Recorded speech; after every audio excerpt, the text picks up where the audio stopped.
We're going to try and keep this one to half an hour. Ready? Mm-hmm.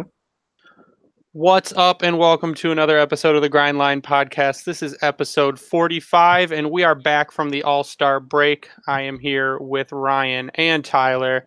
How are you guys doing today? I'm doing really good. How you doing?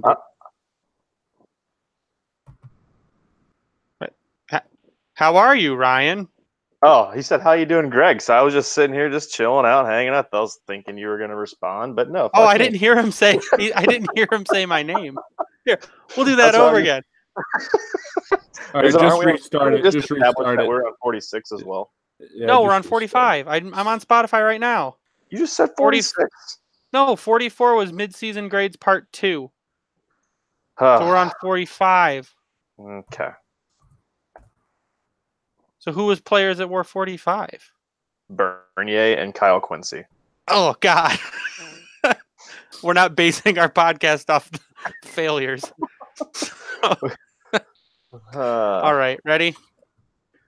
What's up, and welcome to another episode of the Grindline Podcast. This is episode 45. We are back from All-Star break, and I am here with Tyler and Ryan once again. How are you guys doing tonight? I'm doing great, guys. I'm fantastic. There's hockey back on right now. It's not Red Wings hockey, but it's still good enough, so I'll take it. Yeah, too bad the Wings don't play. I looked today. I'm like, oh, yeah, they're back. When do the Wings play next? I see it's like Friday. I'm like, are you kidding me? Yeah, that's brutal. Unfair. I hate this bye week garbage. Yeah, well, it doesn't help that you get the All-Star week and then the bye week. Yep. So garbage. So we've got a few things to go through today. We promised you a mailbag. We're going to deliver on a mailbag. I think it is actually the most questions we've ever gotten for mailbag. Then we're going to touch on a couple other things. But first, what I want to start with is what's been all the rage online recently. And that is people getting super, super upset with Jeff Blashill sitting Dennis Cholowski. Guilty. Yeah, so I get it was a dick move to sit him at his homecoming, basically. He had family and friends when they played against Vancouver. He grew up as a big Vancouver fan. And then he's told that he sat that game. So the reason that they gave was that there were injuries and they needed people to come back from injury to sit him effectively, trying not to enforce bad behavior. He'd look lazy for 8-9 games maybe. Had some defensive lapses. He wasn't scoring as much. And sometimes when you sit someone, they get to see a game from a different angle and kind of analyze what's going on by taking themselves out of the situation. But I was pissed for a second, and then I'm like, well, he did the same thing with Rasmussen, and it seemed to have worked. And yeah, dick move to do it on your homecoming, but I think it's something that probably had to be done. What do you guys think? You want me to go, Ryan, or you want to go? Go ahead, Tyler. Well, okay, so yes, I do agree with the fact that, you need to sit a guy sometimes and light a fire under their ass after they look lazy or they're not playing as well. Or even, I mean, it's his first year in the NHL, so like fatigue is going to start setting in at some point, which, obviously is a normal thing. But for him to sit him the first night, okay, fine. Then you sit him the second game, and that's where I start to get pissed. It's like, Dennis Cholowski is probably the best defenseman we have besides Mike Green. And Mike Green, okay, for as good as Mike Green is, he's not the greatest defenseman in the world. So to sit Cholowski for the first game is fine if you're trying to teach him a lesson or show him from a different angle or, just simply light a fire under his ass or give him a breather. All of those are acceptable excuses. However, sitting him that second game was inexcusable for me. I thought that sitting him that second game, just for me, just basically is telling the kid that, okay, you know what? You didn't play well the first game, or you didn't play well, so I'm going to sit you. Now I'm going to sit you a second game to basically, teach him a lesson a second time? Like he didn't get it the first fucking time? What are your thoughts, Ryan? See, I get both sides of it. Greg, I see your thoughts. Tyler, I see your thoughts. I think the Bush League part of it was sitting him in Vancouver. That one didn't set well with me just for the fact of what was going on. I think you do that, and then that's where I agree with you, Tyler. And then to the other aspect, this is where I agree with you, Greg, that I think he's just tired. It's his first full season, Exactly. you just mentioned with Rasmussen.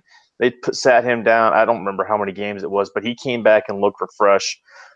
And they did it with Mantha in the past when he was struggling early on in his first full season. I see the benefit. And the biggest thing, too, is that maybe he was dealing with a nagging injury. That was never really confirmed. It was speculated, so take that as you will. But he got a couple games off right before the All-Star break. He's had this whole week to do whatever he needed to do to reset himself. And now they come back into the game on Friday. And now if he's out of the lineup, then, yeah, we can start raising some more hell. But it's for where they're at with the roster. Again, it's just a shitty situation that no one's going to win out on.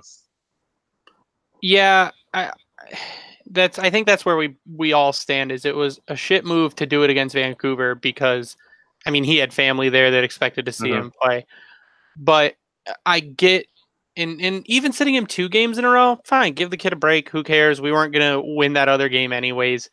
But I understand the point of being able to see the game from another level. When you sit up in the press box and you get an overhead view of everything that's going on in the ice, it's a completely different view. People will yell, well, they could have done the same thing by showing him tapes after practice and stuff. No, you can't. It's a different view of the game happening in real time. You get to see how you would react in real time to certain situations. And they did it with Rasmussen and it worked. And you're right, they did it with Mantha. They've done it with Athanasiou.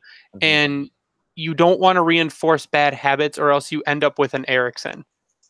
So you end up with an Abdelkader. You end up with Darren Helm. You reinforce bad habits and you don't correct them, then they keep those habits for life and you don't fix them. You can't fix a vet. You can mold a kid.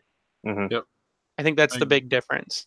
He'll come around. He's got a lot of time, and they're just not good anyway. So it's not like we're losing out on points with him being gone.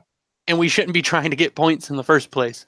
Yeah. So I'm sure he'll be back on Friday against Toronto. That'll be a big game now that Jake Muzzin's in Toronto. So it'll be a good defensive matchup there. But we will move on to something that actually just dropped today, I believe. If you don't know what today is, we are recording on January 28th. But today, an article went up on the Detroit News by Ted Kulfan at 4:18 p.m., stating that, and the title of the article is, with an eye on run at playoffs in 2019-20, Red Wings might stand pat at the trade deadline. And my head just about exploded when I read that. So I was skimming through some things that I picked out. Says Ken Holland is warming to the idea of re-signing some unrestricted free agents with an eye towards making the playoffs next season. Oh, God. It says much will depend on the market, how many teams will be buying at that point, how many teams will be selling. He'll make a phone call to see what other teams are thinking. He said, but as we approach 2019-20, and we have a summer before then too, to potentially sign other free agents, and our young players progress and take another step forward, we'd like to be in a position to make a run at the playoffs. Now, the word playoffs shouldn't even be mentioned for another season. You're looking right now at, okay, so they don't trade anyone. They re-sign Howard for 2 years, which I'm fine with. We don't really have an interim goalie until the kids are ready. Nope. If you go to sign Nyquist, what are you giving him? $5.5 million a year? He's not worth that. Well, and he's going to want himself into that. He's going to want 5 years. He's going to want 6 years. And he's going to want money. He's played the way he's played this year.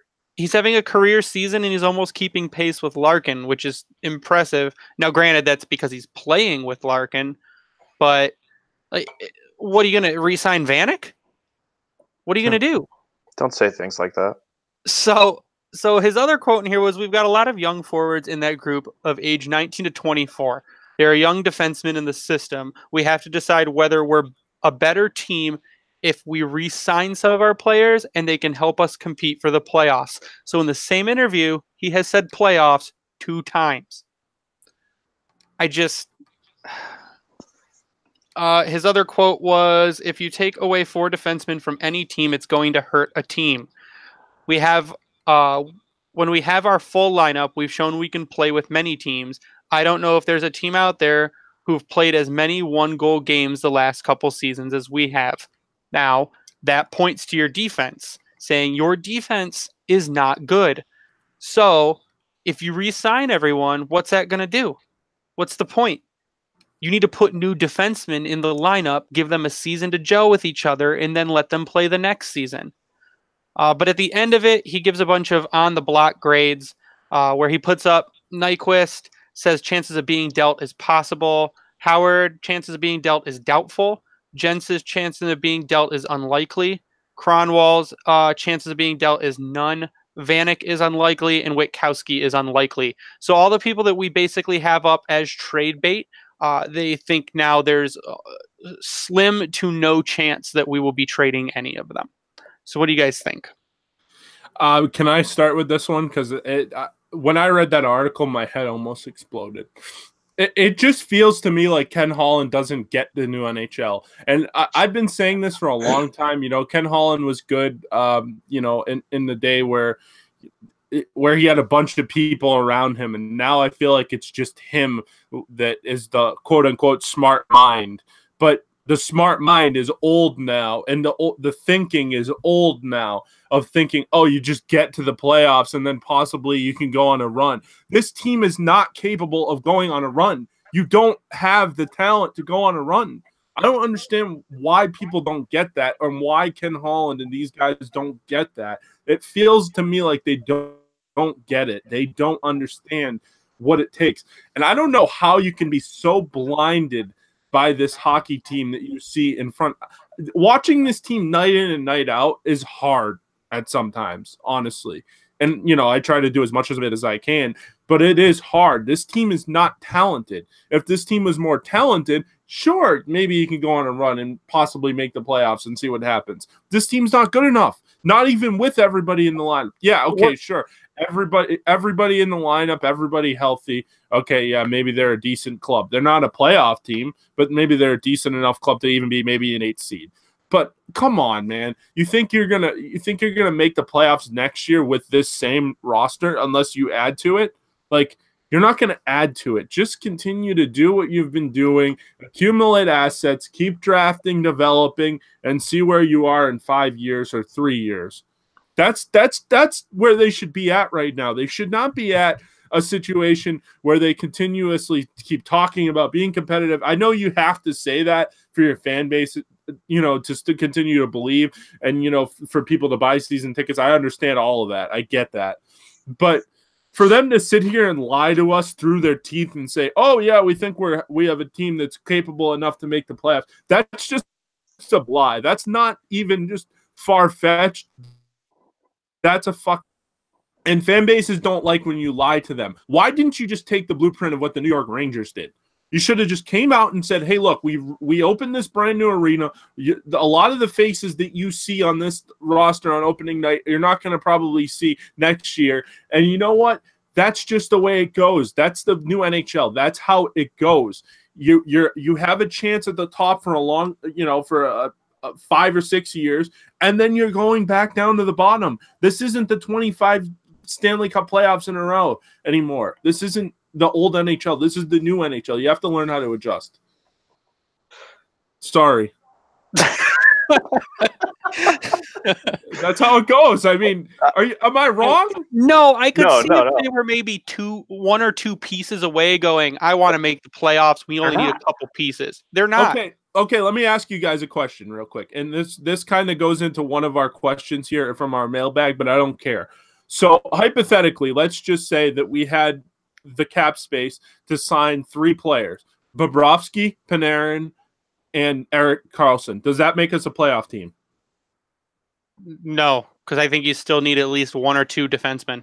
That's the problem. You're not a playoff team even with those 3, and you're not going to get those 3. No. Ryan, answer that question. Do you think they are a playoff team with those 3? Playoff team, but that not a winning playoff rounds. Okay, so you think I don't know. That's a tough hypothetical for me. Well, Because- Ryan, what do you think of the Holland article? Well, I know that I don't think I'm as overly pissed off as Tyler is in regards to the whole thing. To me, it was the most obvious political take that Holland could have made with this whole thing.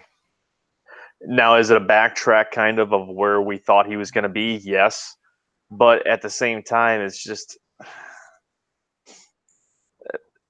if he thinks that the D is good enough where it's at, I think all he's trying to do is buy himself time to try to rehaul this team in 2 years when almost all of the defense that's there is gone.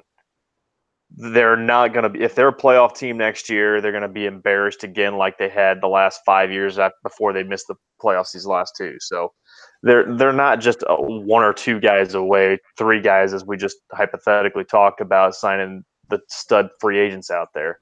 They need to make moves. They need to just better talent on their roster. If these young guys that he's so happy about in the system actually start making these strides, I get it. He makes the point that they're all 19, 20-year-old guys, but they're not playing at NHL level. Most of them aren't playing at the AHL level. That doesn't really speak to what you're saying right now. If you're hoping for them, because by the time that they do get there, there's the likelihood that they're playing 1 year of restricted free agency with your team, and then you pray that he signs a bridge deal. So it's a dangerous situation and slope that I think he's trying to take with the quotes in this article right now. My whole thing is I'm not sure. Like, I've said this whole time, like, you can't fire Holland. He's brought championships. You can't fire Holland. Trade deadline is in a little under a month. And this article comes out, I'm firing him tomorrow. I'm firing him tomorrow if he is going to say, well, we've lost some 1-goal games and we look like a pretty decent team. So let's not make any trades and let's not do anything and let's try and get to the playoffs next year. I'm firing him tomorrow. There's nothing. I fire him. I get an interim GM, and then I get Yzerman next year. I would not let this happen. If he thinks, well, we're just going to stand and we're going to sign Nyquist to a 4-year deal, 5-year deal, and we'll sign Jensen. Oh, Jensen's young. Why don't we give him a 6-year deal? And like, he's gone. Based off his current deals, he would fucking do that too. Thank you for the cups. You've been great. Here's the door. Because I'm not letting you screw up the rebuild just like that. Mm-hmm. So that's we had to do it. Good. We planned on doing something else, but we had to do that because that blew my mind. I read it and I'm like, there's no way with how good he's been we're not in any point to make the playoffs, and now to turn around and say the exact opposite. It's insane to me. But we're going to move on to our mailbag and we'll get through some questions. For you, the fans, we will start off with our questions from Facebook. We have a question from Geert that says, when will Zadina be NHL ready? And I will actually start with this one. That is a tough question.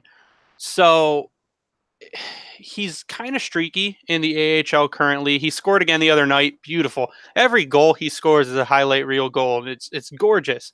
But he goes a little too far between scoring them. But I attribute that to learning the defensive part of the game, because in the queue, he never really had to work on defense. I think Zadina will be NHL if he puts in the work this offseason. I think Zadina will step in next season and start with a second to third line role and move his way up. No, I would agree. I mean, if he gets up here and is in the Metro Detroit area, especially if he pulls maybe like a Chalowski this offseason, I don't see any reason for him not to be in Detroit trying to make an impact that was in the exact same way Chalowski did. What benefits him is benefits him more, I should say, is that he's already got and will have a full year completed against AHL talent. So he's going to have a better understanding coming into next season. I mean, Chalowski, he got that glimpse of it in April of last year after he joined the Griffins for a short time going into the playoffs. But that full season for Zadina, I think, will be very critical, and he's going to have the workout plan and everything from Detroit. So I would say in the NHL next year, and as far as ready to be determined how he adjusts and can make it happen. Well, I think Zadina is on his way to being ready. I mean, I'd like to see him, like Greg said, be more consistent and, start putting the puck in the net more. But you know what? In the grand scheme of things, he also needs to be better defensively.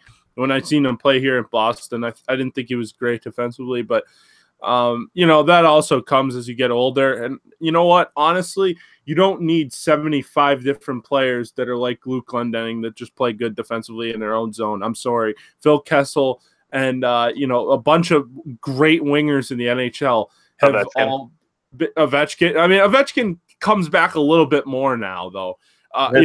Still dies most games. I'm thinking Phil. I'm thinking more like Phil Kessel. He plays zero defense. It's like pathetic to watch.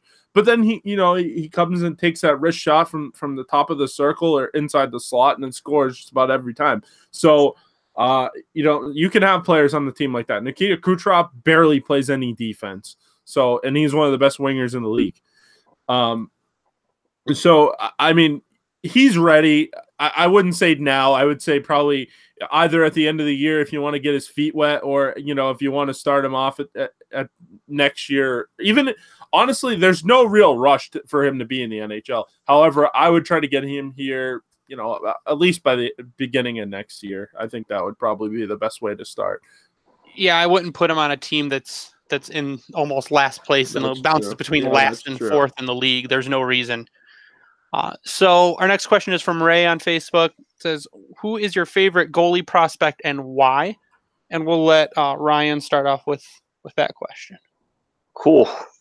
Here's where I'm the most ignorant when it comes to our prospect pool. I'd say that for a while there it was Petruzzelli because of the way he was so highly regarded coming up on through the U.S. and international play, but I don't think I have a really good answer. I like the way that Sateri has played at the AHL level, but there's really, to me, I don't know, without just spewing a bunch of bullshit, I don't want to go too deeply into a randomized opinion because it's tough for me. There's nothing that we don't have a Carter Hart in Detroit like Philly does that can just show up and be like, all right, I'm 20 years old. I'm ready to fuck shit up. Let's do this.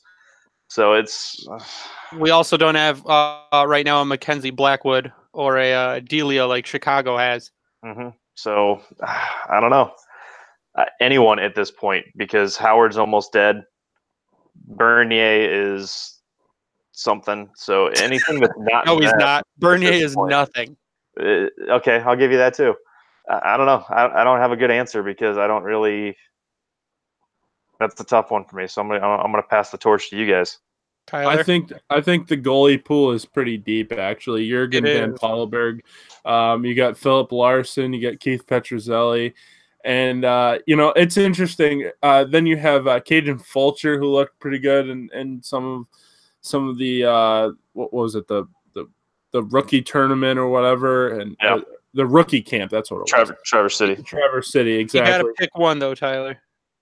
Well, I guess if I had to pick one, it'd be Philip Larson. I think Philip Larson has the most upside, in my opinion. Unless you want to go Keith Petruzzelli because he's 6'5", but I would go Philip Larson. He's 6'2", 181. He's a Swedish goalie.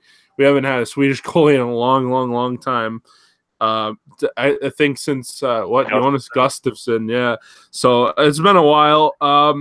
He's played at the University of Denver, so Denver's a good program.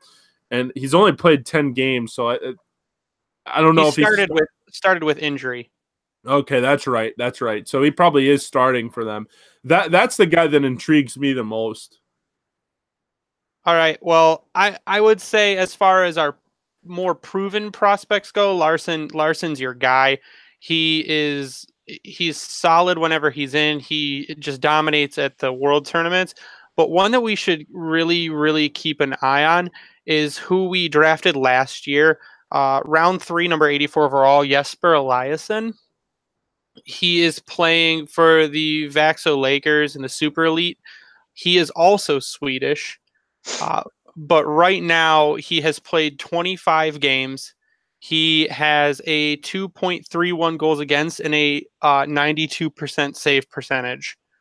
So he is fast climbing the Red Wings goalie pool, and he, I believe, is only 18. So he's putting up Larson type numbers, and I think he'll be one to watch. And we may have gotten a steal with a round 3 goalie pick in Eliason, because I don't think anyone was watching him. So he looks like he could be one fast. But for people saying we need to draft a goalie in the first round, or we need to sign Bobrovsky because we don't have any goalie talent, there's 3 or 4 or 5 good goalie. I would say 2 to 3 very good goalie prospects, and then some quality ones. You just got to look it up. You got to look at their play. You got to look up their stats and actually figure out who they are, because we've probably got 6 goalies in the pipeline right now. JVP might be the guy that's most ready, right? Well, yeah, but they don't know if JVP is actually going to come over to the NHL or not. Who's going to be in the AHL next year? Sort of the holdup, eh? He seems content. I think he's playing in the Swiss league, and he seems content. Why the fuck would you be content playing in the Swiss league if you have a chance to play in the National Hockey League? It's his home league. I don't know. I get it. So we're going to move on to a question from Gabe, who says, who do you think the future of this team is? Now, I asked for clarification on this. He says, basically, who do you think the team will build as a core moving forward? So you've got someone like Larkin, who is going to be the captain. He's going to be their centerpiece no matter what.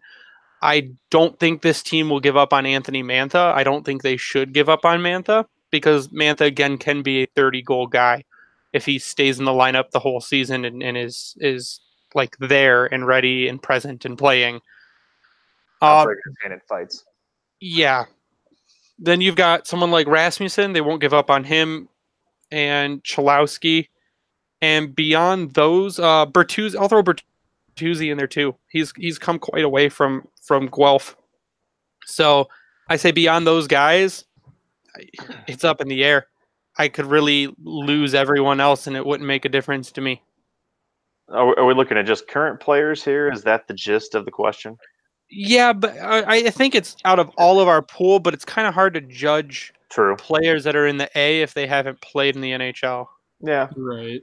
I mean, I'd say Larkin's the no-brainer here to the situation. Mantha, I think he's your big body scorer that you want to have on this team. I feel like I'm going to be regurgitating pretty much everything you just said. I think 2 guys that you really should focus on and keep happy and keep doing what they're doing is going to be Cholowski and Hronek. Just for the way, I mean, Hronek is a prime example of sitting down for a few games, getting back in the lineup and raising hell. Granted, his sitting down was going to the AHL. However, he has taken full advantage of that situation, and he's come out better than ever. And then I like your point about Bert. I think he's going to be an agitator that can actually make plays, unlike a couple of guys that we currently can't stand at this point in their career. Then outside of that, it really is tricky. So I think that's my core. If Athanasiou, he's too up and down for me to really believe that he is going to be a relied upon piece of their core moving forward. But he's one that I would love to be proven wrong about. Yeah, I agree. I think, obviously, I hate to, basically say what you guys are saying. But, I mean, it's basically true. I mean, I would say you go anywhere from Larkin to Mantha, possibly Athanasiou. Bertuzzi also could be a part of it, unless there's trades. Trades, fuck all of this up, basically. Then you got, Cholowski, Hronek, and then probably Zadina as well, just depending on, what he ends up looking like in the National Hockey League when he ends up getting here, because that's inevitably going to happen. Joe Veleno as well. But, like I said, just from this current team, I mean, that's pretty much it. And then I hate to say this because you're stuck with these players, but Justin Abdelkader is also going to be a part of this future unless somehow he either gets hurt or if he retires or what. But I hate to say it, you're stuck with him. No one's taking him off of your hands. So he's not the future of this team. Well, you're talking about players that are going to be on this team for at least Not 2 or 3 more literally, years. Tyler. Why are you trying to anger me with a guy like Justin Advocator right now? God. All right, we're gonna before we come to an impasse, we're gonna go to a question from Jim, who asks: Has the departure of Jim Nill, who was the head of scouting and in charge of the draft picks from '95 to 2011, left a void that hasn't been 100% filled? And this was interesting because I hadn't thought about it, and you can kind of see it. I wouldn't say he's left a void necessarily 100% in drafting, because we have hit on the draft the past few years, but I would say he may have left a hole in trading. Since 2011, I mean, there haven't really been any remarkable trades that I can think the Red Wings have made that are good player for player or player for player and pick type trades that have been of any serious note. But I think that's a very good question. I don't think they have, because Jim Nill, he's with Dallas now, and they're doing great. And you never fill a void of a guy that goes to that kind of level unless you pick out the next Dubas or whatever to come in. But yeah, I could see a void being left by the departure of Jim Nill, definitely, and still feeling it today. Not so much in regards to drafting, but I could definitely see it in regards to player trading. Well, I think Jim Nill was. I don't want to say the straw that stirred the drink when it came to things, but you could see when Jim Nill left. Mike Babcock actually said this. I wish I could find the quote, but he even said when Jim Nill left, he said something to the effect of, that one's going to hurt long term. And he wasn't wrong. I mean, look at the talent we're left with. Yes, we do have some prospects. A lot of them are probably B-level prospects. I mean, and Larkin's not really a prospect anymore. But Jim Nill definitely, he's left a void that I would say, and you know what, maybe I'm wrong, but I would say it's not even 75% filled. That void that he left is huge. And there's other guys that have left, like a lot of the scouts that were here are now under Stan Bowman in Chicago, or were under Stan Bowman in Chicago. And so, like, yes, okay, so you're great. So a lot of teams like to pick away players, not only just players, but like people in the front office and people, scouts and heads of scouting and all that kind of stuff. But that's pretty much that. I would go as far as Jim Nill was very important to the scouting and even the trade process, like you said. It's a big void. I think the biggest thing is when it came to trades, because if you look back, I'm looking at NHL Trade Tracker real quick. He's picked up guys with names like Dominik Hasek. He retraded to pick up a guy like Igor Larionov. He helped acquire Chris Chelios, Wendell Clark, Robert Lang, Brent Gilchrist way back in the day. Robert Lang, as you just mentioned. I mean, it's a fantastic list. He got Todd Bertuzzi in the 2007 year. He was a big piece of that, getting Brad Stewart that led to the Cup run. Which also, to note on that, Ken Holland mentioned that in another article talking about how trades were vital to this team being successful throughout all the Cup years. And then you look after he's gone, and shortly after, in 2012 season, the Red Wings used a first-round pick to get Kyle fucking Quincy. So I think that sums it up right there for you. But as far as like draft picks go, I think to your point, Greg, it really hasn't been that much of a one-off. There's been some pretty overall, especially the last couple of years, for how things have gone. Granted, it's been a downward spiral, but at the same time, it's also just because time finally caught up with Detroit and the roster was just getting worse. And for how long did they not have a top pick in the league because of how well they were doing in the playoffs? So I think the biggest piece that they lost was in how to acquire people via the trade and not necessarily worry about picking them up in the draft. But I think in the draft, it's been about a 50-50 split in that sense almost, in my opinion. Yeah, so since Nill has left, the Red Wings have acquired Kyle Quincy. We've acquired Andrew Murray for Brad Stewart. So, We acquired a 7th-round pick for Kent Huskins. We acquired David Legwan, Eric Cole, Merrick Zidlicki, Dylan Sadoe. We acquired Dylan McElrath, Scott Wilson, and Matt Pumple. So, how many of them play on the Red Wings right now? Oh, yeah, 0. Can we go back to that David Legwand pick or trade? Oh, yeah, Callie Arncroc, Patrick Eaves, and a 3rd for David Legwan. What the sweet fuck? that was a bad I was trade. pissed off when it happened. I mean, I get it. Patrick Eaves, his situation currently is just awful. But look at the shit that he tore up after he left Detroit because he wasn't buried. He was a goal scorer in college. He wasn't used as a goal scorer under Babcock. And then Callie Arncroc never got to see the light of day because he got buried in the AHL. And then he didn't really necessarily tear it up, but he is a vital piece to that Nashville roster right now. And then we got broke dick David Legwan that didn't even survive the season. Yeah, that was tough. David Legwan in a Detroit uniform played 21 games and had 11 points. So that was that. We're going to go on to our next question and try to wrap up our mailbag. From Eric, it says, are there any free agents this year that you're hoping the Wings target? Brad Mann. My take on this is, would Panarin be nice? Yes. Panarin would be great. You'd have to give Panarin a long-term contract, which I'm okay with. Right there, you get Larkin a winger. Right there. That's your top-line winger. You can go spend, I don't know, what would you spend on Panarin? 9 to 10 million a year? Yeah. 8 to 10 million a year? Yeah. It depends. At least, I think, because he's a point per game guy easily, and more.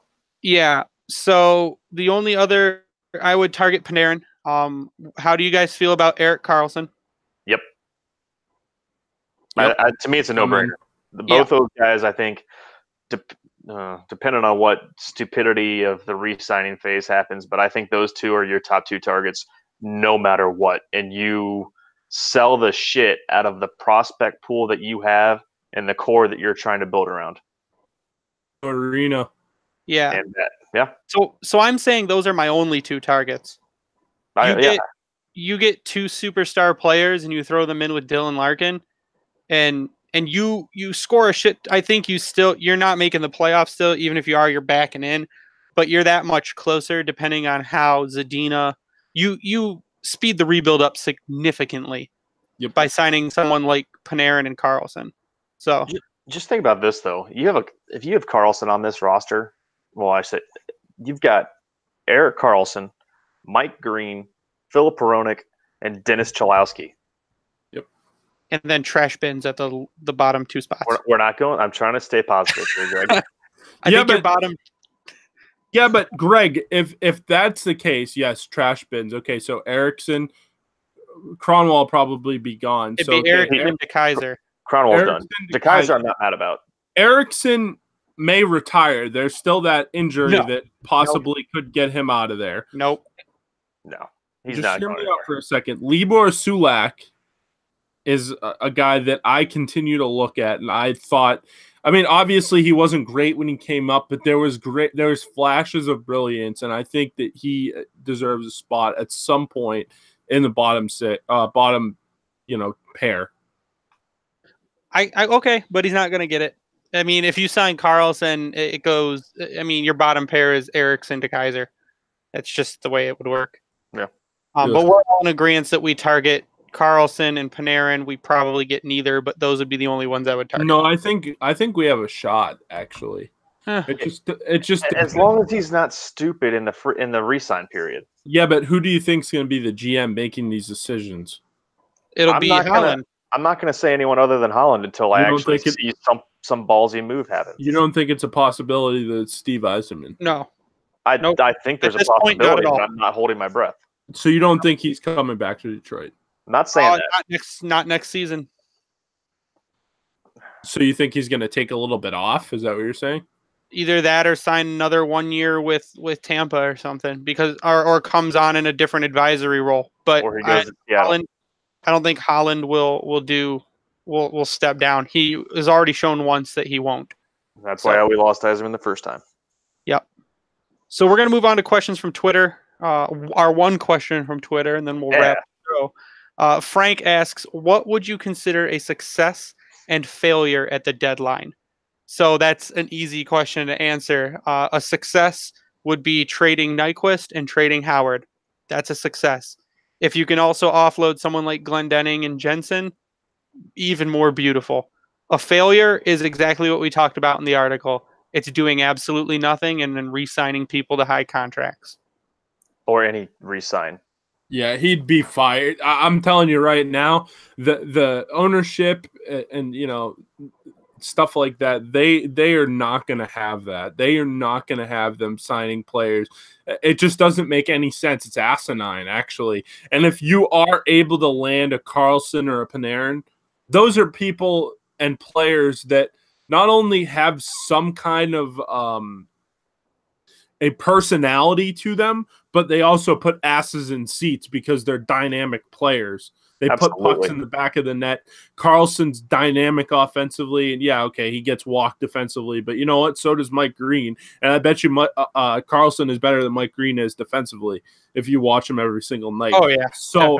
So putting asses in seats, if that's what's important to them, if it's not really getting to the playoffs and if it's not really, the rebuild and everything like that, if it's putting asses in seats and trying to get to the playoffs and get this team back to a Stanley Cup caliber team at some point, then signing those two guys or signing at least one of them will put asses in those empty seats. So it really hasn't been that awful for the seats. No, it really hasn't. I'm not giving any fucking credit to those black seat covers, though. I will tell you that right now. I think they look good.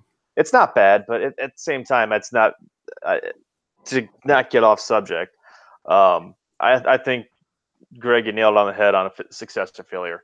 If you hold on to all these guys, don't at least offload. Because my biggest thing is if you keep acquiring picks, especially in this year, next year's draft, you know what you can do with those picks? You can you can use them in a trade, or guess what else you can do that no one seems to like to do? Offer sheet. Yeah. So they say this season might be the return of the offer sheet. It's not a good look. I don't care. It's not a good look because then if you get into a situation where you're in cap hell, then a rival team is going to do that to you, and you're not going to like that.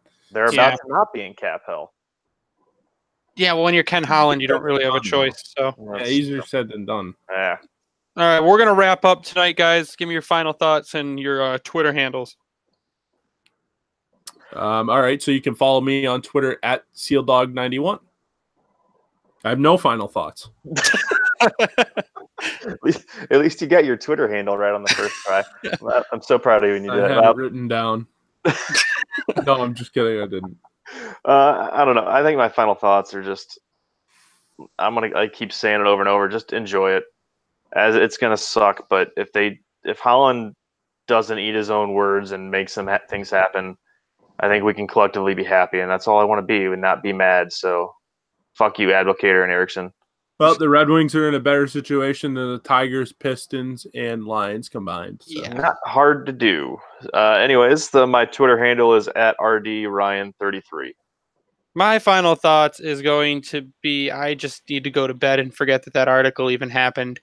I really hope he's not being sincere about that and that he actually does sell off at the deadline. But if he doesn't, you got to fire him. You have to fire him if he doesn't sell the players. And that's Bingo. All you can do. You can follow me online at Bringing the Wing. You can follow the Grindline Podcast online at Grindline Pod. You can find our podcast on Spotify, iTunes, Stitcher, Podbean, basically anywhere podcasts can be found. Please subscribe to us, leave us comments, follow us on Twitter. Check out our new Facebook page. If you search Grindline Podcast on Facebook, you will find us. You'll also find the Grindline Podcast group that you can come in and talk to us and start discussions and say bullshit and whatever. But for Ryan and Tyler, I am Greg, and you stay classy, Hockey Town. Yeah, have a good night, guys.